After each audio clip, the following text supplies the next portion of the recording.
अस्सलाम वालेकुम। अबरार रशीद आपकी खिदमत में हाजिर है और हस्बे वादा आज हफ्ते की रात है और मैं अपने वादे के मुताबिक आपके सवालात के जवाब के साथ आपकी खिदमत में हाजिर हूं।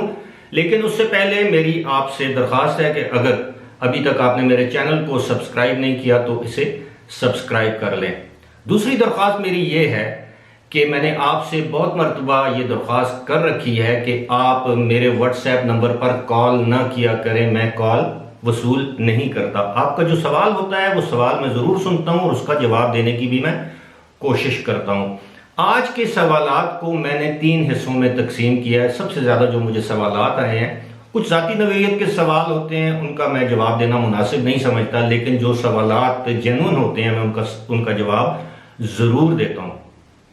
3 किस्म के सवालात जो मुझसे पूछे गए हैं इस हफ्ते, उनमें सबसे पहला सवाल है वीज़ों से मुतालिक। जी, वीज़ों से मुतालिक जो आपने सवाल किए हैं, पूछे हैं, मैं उसका जवाब भी दूंगा।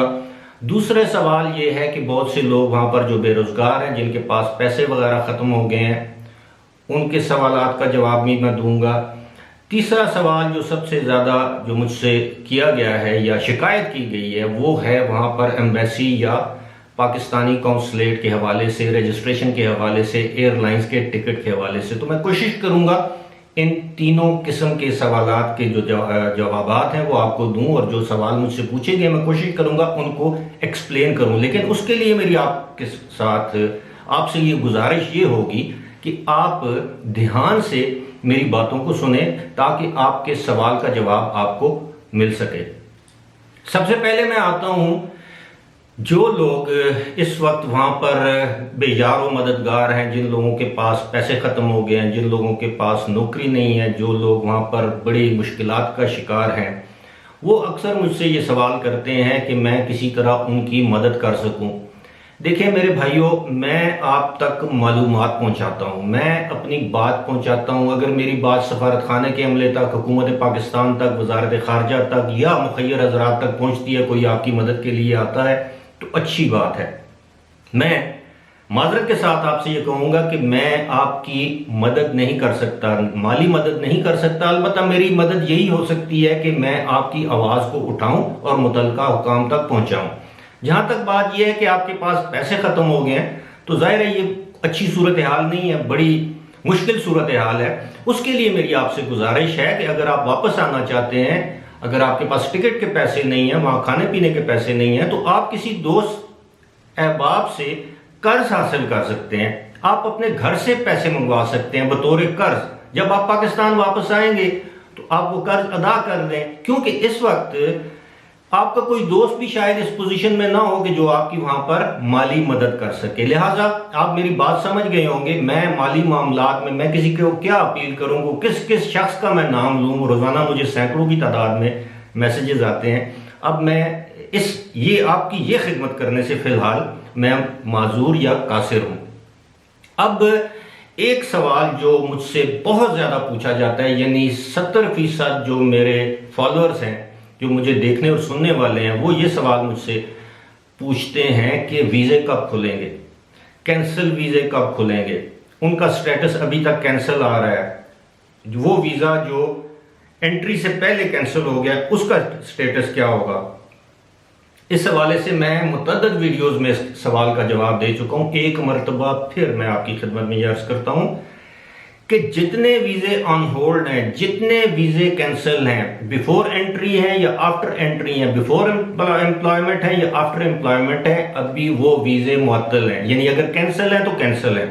फिलहाल उनको तजदीद या उनकी तजदीद या उनको रिन्यू या वैलिड करने का ऐलान नहीं किया गया। और दूसरी बात यह है कि जो वीज़े, जो सहूलत आपको दी गई है कि 31 दिसंबर तक वैलिड है, वो उन लोगों के लिए सहूलत है। 2 किस्म के लोग हैं। एक तो वो लोग जो इस वक्त यूएई के अंदर मौजूद हैं, उनके वीज़े एक्सपायर हो गए हैं, कोई भी वीज़ा एक्सपायर हो गया तो वो 31 दिसंबर तक वैलिड तस्वर होगा, यानी वो एक्सपायर तस्वर नहीं होगा। लेकिन वो लोग जो यूएई के रेजिडेंट हैं और वो किसी और मुल्क में, मिसाल के तौर पर यूएई का कोई रेजिडेंट है और वो पाकिस्तान में है, उसका वीज़ा कैंसिल हो गया, रेजिडेंट वीज़ा या कैंसिल होने वाला है, तो वो भी 31 दिसंबर तक वैलिड तस्वर किया जाएगा, लेकिन उसके लिए जरूरी बात यह है कि आप जाके उसको रजिस्टर करवाएंगे। रजिस्ट्रेशन का लिंक भी मैं बार बार दे चुका हूं, ये मिनिस्ट्री ऑफ फॉरेन अफेयर्स की वेबसाइट पर मौजूद है। तीसरी बात यह है कि आम वीजे कब खुलेंगे, यानी विजिट वीजे और दीगर वीजे कब खुलेंगे, उस हवाले से मेरी गुजारिश यह है कि इस वक्त तो लोग यूएई को छोड़ने का सोच रहे हैं कि किस तरह यूएई से निकल जाएं, और कुछ मेरे भाई ऐसे हैं जो ये पूछ रहे हैं कि कब वीजा खुलेगा और वो दुबई या यूएई जाएं। फिलहाल तो इसका कोई इम्कान नहीं है, मैं कह रहा हूं कोई इम्कान नहीं। हो सकता है एक हफ्ते बाद ऐलान कर दें कि जी विजिट वीजा खुल रहा है, रेजिडेंट वीजा खुल रहा है, या कोई और वीजा हम खोलने का ऐलान कर रहे हैं। इसकी मेरे पास कोई इतला नहीं है। हो सकता है इसमें 2 महीने लगे, 3 महीने लगे, हो सकता है दिसंबर तक इन वीजों पर पाबंदी रहे। लेकिन जब भी हालात या सूरत हाल मामूल की तरफ जाएगी तो ये वीजे खोले जाएंगे। हम सबको मालूम है कि दुबई वालों को, यूएई वालों को लेबर की भी जरूरत है, वहां पर कारकुनों वर्करों की भी जरूरत है, वहां पर टूरिस्ट की भी जरूरत है। इसलिए फिलहाल इसका कोई इम्कान नहीं है। जहां तक बात यह है कि अगर आप यूएई में हैं और आपका वीजा इशू हुआ है और वो वीजा इस वक्त, जिस वक्त मैं आपसे मुखातिब हूं, कैंसिल है, तो वो कैंसिल ही तस्वर किया जाएगा। लेकिन उस कैंसिलेशन की बायस आपसे दुबई या यूएई में कोई पूछताछ नहीं होगी। इस दौरान अगर आप दुबई या यूएई से अपने वतन वापस जाना चाहते हैं तो आपसे पूछताछ नहीं होगी, लेकिन आपका वीजा वैलिड उस तरह नहीं होगा जिस तरह आप समझ रहे हैं। यानी वो वीजा उस वक्त वैलिड होगा जब तमाम वीजे खोल दिए जाएंगे, वीजा सर्विसेज जो वहां का डिपार्टमेंट है वो काम करना शुरू कर देगा। अब ये सैकड़ों नहीं, हजारों, हो सकता है लाखों की तादाद में इस तरह के केसेस हों, तो ये केस बाय केस इस पर गौर होगा। और जो जो वीजे, हाँ एक इसमें मैं एक बात ऐड कर दूं, अगर आपने कोई वीजा पहले से हासिल कर रखा था, मिसाल के तौर पर 1 महीने का विजिट वीजा आपने हासिल किया था और अब वो कैंसिल हो चुका है, तो आपको दोबारा उस वीजे के लिए अप्लाई करना पड़ेगा और उस वीजे की दोबारा आपसे फीस वसूल नहीं की जाएगी। वो बगैर फीस के आपको वीजा जारी किया जाएगा। लेकिन कब जारी किया जाएगा इसकी मालूमात फिलहाल मेरे पास नहीं है, ना ही हुकूमत ने इसका कोई ऐलान किया है। अब आते हैं वहां पर जो रजिस्ट्रेशन का अमल है या रजिस्ट्रेशन के साथ जो जुड़ी हुई फ्लाइट्स हैं उसका जो अमल है उसकी तरफ आते हैं। बहुत सी शिकायत मुझे मिल रही हैं, लोग मुझे मैसेजेस कर रहे हैं, तस्वीर भेज रहे हैं, वीडियोस भेज रहे हैं। उसमें यह है, लोगों का ये इल्जाम ये लगाते हैं कि इस वक्त दुबई कौंसलेट में कुछ लोग ऐसे हैं जो अपने एजेंट्स के जरिए पैसे लेकर अपने मनपसंद ऐसे लोगों को टिकट जारी करवा रहे हैं या फरोख्त करवा रहे हैं जिन्होंने रजिस्ट्रेशन नहीं करवाई। दूसरी जानब ऐसे लोग भी हैं जिन्होंने 5 अप्रैल को रजिस्ट्रेशन करवाई थी, लेकिन अभी तक उनको एम्बेसी या कौंसलेट से कॉल नहीं आई, ना ही उनको उनके साथ किसी किस्म का राब्ता किया गया है, ना ही उनको टिकट फरोख्त किए जा रहे।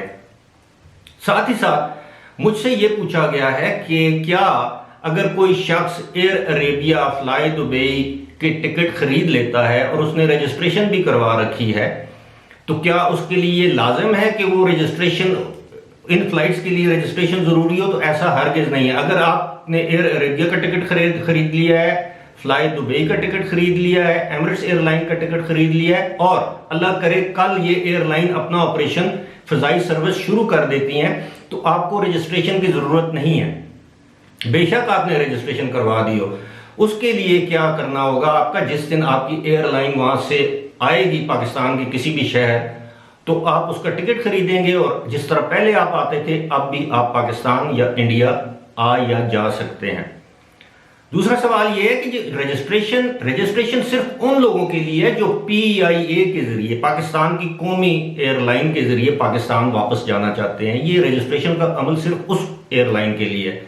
वो तकरीबन 69,000 लोगों ने रजिस्ट्रेशन करवाई है, जिसमें से 6 से 7,000 अफराद वतन वापस जा चुके हैं। लेकिन एक बात आप याद रखिएगा, आप जिस एयरलाइन से भी पाकिस्तान आएंगे उस एयरलाइन के लिए ये लाजिम होगा कि आप कोरोना वायरस का टेस्ट करवाएं यूएई में। उसके बाद जब आप पाकिस्तान आएंगे, पाकिस्तान में आपकी छानबीन होगी, आपकी स्क्रीनिंग होगी, आपकी स्कैनिंग होगी, आपका टेस्ट होगा और आम हालात में सिर्फ 2 दिनों के लिए आपको क्वारंटाइन में रखा जाएगा। और अगर खुदा न खास्ता आप में कोरोना वायरस की अलामात पाई गई तो आपको 14 दिन तक इलाज के लिए या क्वारंटाइन में रखा जाएगा, और उस क्वारंटाइन का जो 14 दिन का जो खर्चा होगा अगर होटल में रखा जाएगा तो वो खर्चा आपको बर्दाश्त करना पड़ेगा। अगर 2 दिन के लिए आपको एयरपोर्ट पे रखा जाएगा तो उसका खर्चा आपसे नहीं लिया जाएगा। मुझे उम्मीद है आपको आपके सवालात के जवाब मिल गए होंगे। एक मरतबा फिर मेरी आपसे दरख्वास्त है कि आप मुझे व्हाट्सएप पर कॉल मत किया करें। इसी के साथ मुझे दीजिए इजाजत। खुदा हाफिज।